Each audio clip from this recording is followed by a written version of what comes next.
Listen to the story brought to life with 11 Labs voice technology, The Rejected Rogue Queen. Written by Samantha Abbott.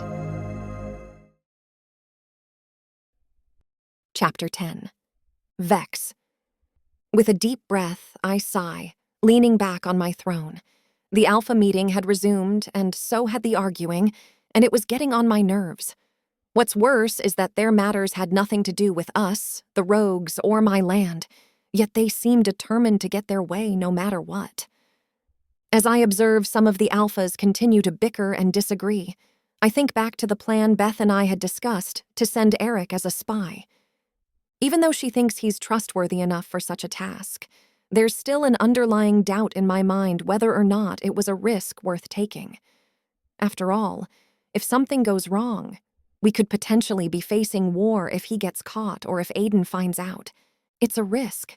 And though I've yet to shy away from a challenge, am I willing to take it? I'm so engrossed in my thoughts that I barely register when the alpha from the Ginkgo pack speaks up. His piercing gaze is trained on me as his voice cuts through the buzz of the room. Are you not paying attention? I thought you were serious about this meeting, especially considering the repercussions if we don't reach an agreement. Anger flares in my chest, and I feel Rain clawing to break free. I stand, allowing her gaze to take over as I lock eyes with him. You accuse me of not taking this meeting seriously? This entire time, all you alphas have been discussing matters that have nothing to do with our treaties. If anyone is not taking this seriously, it would be you. Well, he stammers, clearly taken aback.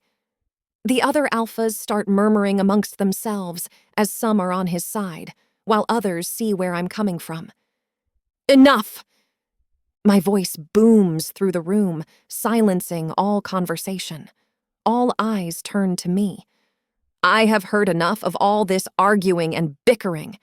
This meeting is for discussing the treaties, and it's clear to me that a few of you are here to discuss personal pack business, which is why those who wish to continue discussing their matters are no longer welcome. My gaze locks onto the alpha from the Ginkgo pack. You are the first to go. Pointing out a few others in the room who had agreed with him and his disrespect for me and my territory. Out! I growl. The rest who wish to discuss the treaties only may stay. The alphas exchange glances as a few of my rogues move forward. Knowing they are outnumbered, they reluctantly get up and leave, while others do on their own accord.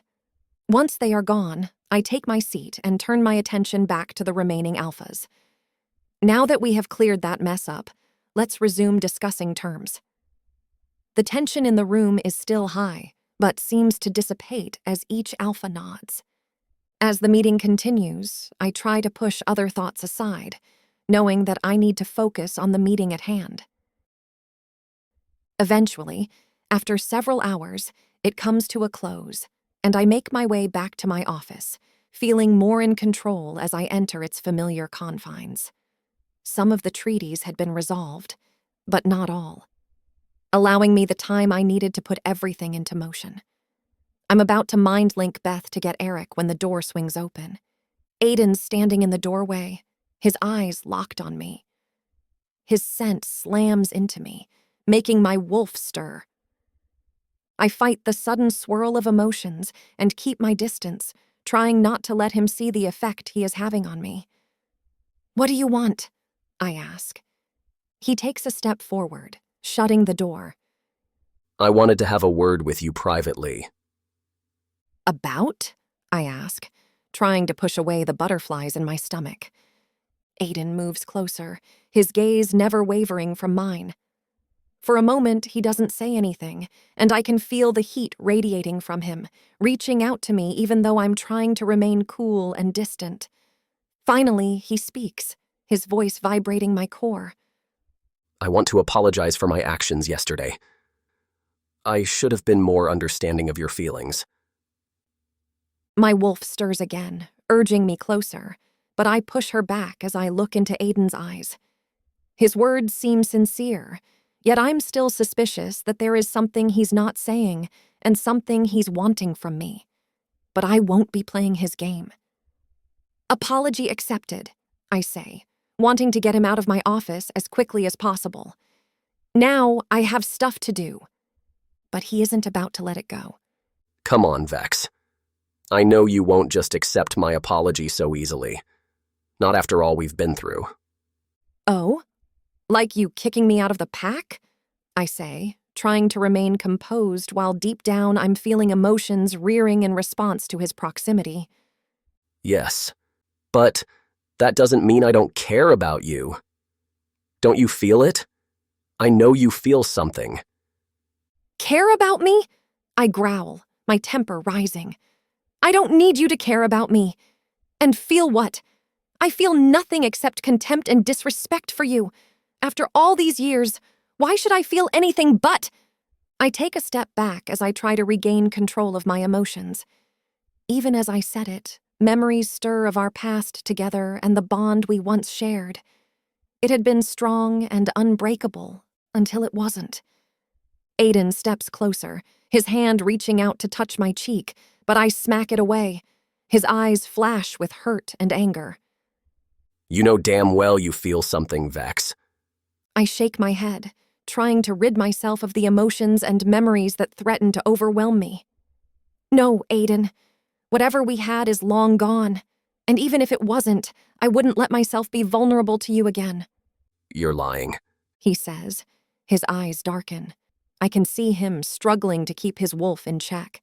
You might be the queen of the rogues, but I can sense it. You feel something. My wolf howls within me, urging me to give in to the temptation before me.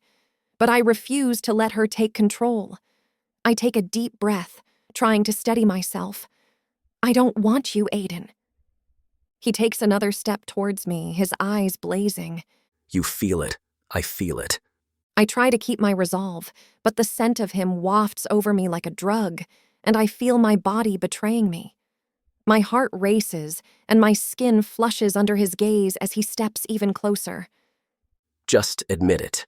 He growls, his nose brushing against my neck. I can smell it on you. I shiver, my wolf demanding release, but I push back my desire and muster every ounce of strength I have left.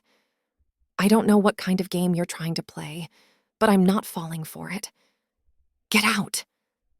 Aiden steps back, his gaze filled with confusion?